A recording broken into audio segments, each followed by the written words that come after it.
gone, I can fly.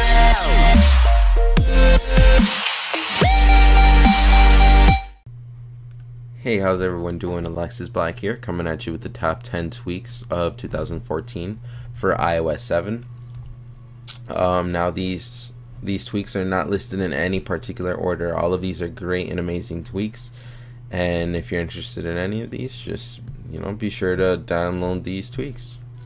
Coming right in, I'm going to start off with number 1, and that is Activator. Now Activator is configurable through your settings app. You can simply open it up and set your gestures through any of these. You can choose this gesture to work from anywhere to the home screen, in application, and pretty much things like that. Now I previously, before starting this video, set a gesture to open up Cydia with the press of the home button 3 times. So I'll demonstrate that right now, so just so you guys get an idea how this works. So 1, 2, 3, and as you can see, it's opening up my Cydia app right away. This is available through Cydia. I believe you do not have to add any sources, but if you do, I'll make sure to just post below all of the sources I use for all of these tweaks. So just be sure to check out that description. Coming in at number 2 is Bloard. What Bloard does is it just changes the color of your keyboard from the plain white to a transparent black. Not too many settings that you can configure here. You can just enable or disable it, and I'll show you right now how the keyboard actually looks. So if we open up notes, as you can see, it's just a really nice transparent black keyboard, and this does work everywhere. Coming in on number 3 on our list is CCSettings. CCSettings is similar to SB-Settings if you've dealt with jailbreaks in the past. What this does is it just adds a few pages of toggles in your notification center. I do believe that this will probably be replacing SB-Settings in iOS 7, just because of all of these amazing toggles and just how well it fits in. Really, the 3 main things that I use CCSettings for is respringing, rebooting, and powering down, and it even has nifty features like turning off app badges if that's something you don't like at all. So that's definitely very useful. If I'd have to choose a number 1, this would probably be number 1. Alright, so coming in at number 4 on our list is DockShift. Now if you notice at the beginning of my video, my dock is actually not visible right now, and that's because I'm using DockShift to make my dock transparent. This definitely is configurable through your settings app. I'll show you some of the things you can change right now. Right here you can just choose to enable or disable. If you open up the styles area, you'll see all the different styles. We have milk glass, a little bit less opaque. By default, iOS 7 is set to milk glass, bit less opaque. I'm currently using blurry clearer just because it works nicely if I change my background. So yeah, I do recommend this. Alright, coming in at number 5, I believe, is Infiniboard. I'll just include number 6 with this one as well, just because they're both very similar. It is Infiniboard and Infinidock.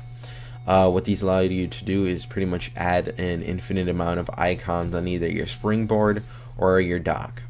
I like to use Infiniboard because I'm not a big fan of folders, so I just add all my icons on the same page.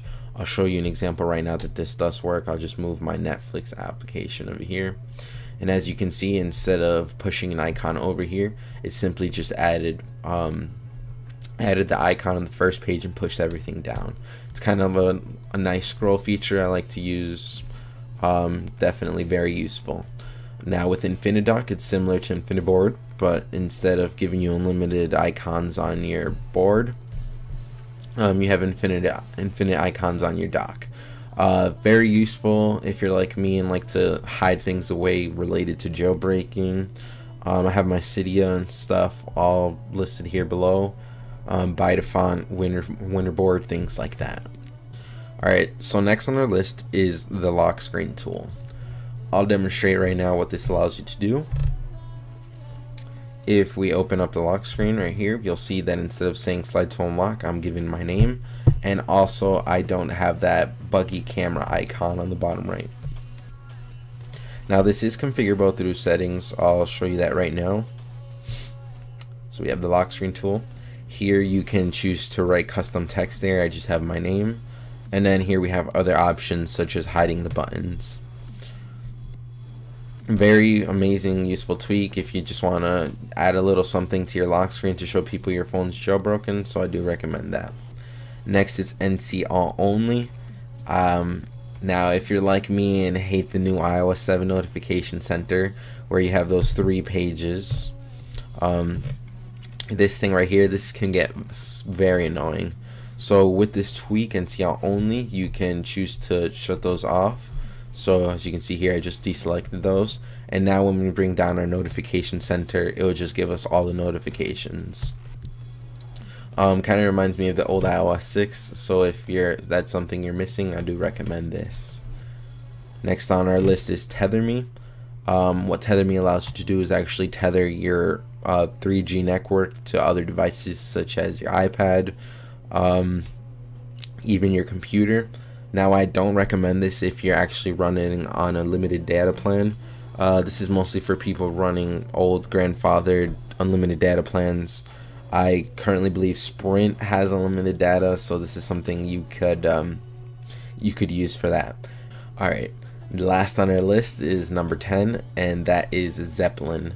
Now with Zeppelin, it allows you to change your carrier logos. As you can see, I have Nero up at the top left here, instead of my boring looking Verizon. This is configurable in the settings app. As you can see, I can enable or disable it. I'll show you that right now. As you can see, just turned it right off. You don't need to respring for this. And also it comes with a whole bunch of themes.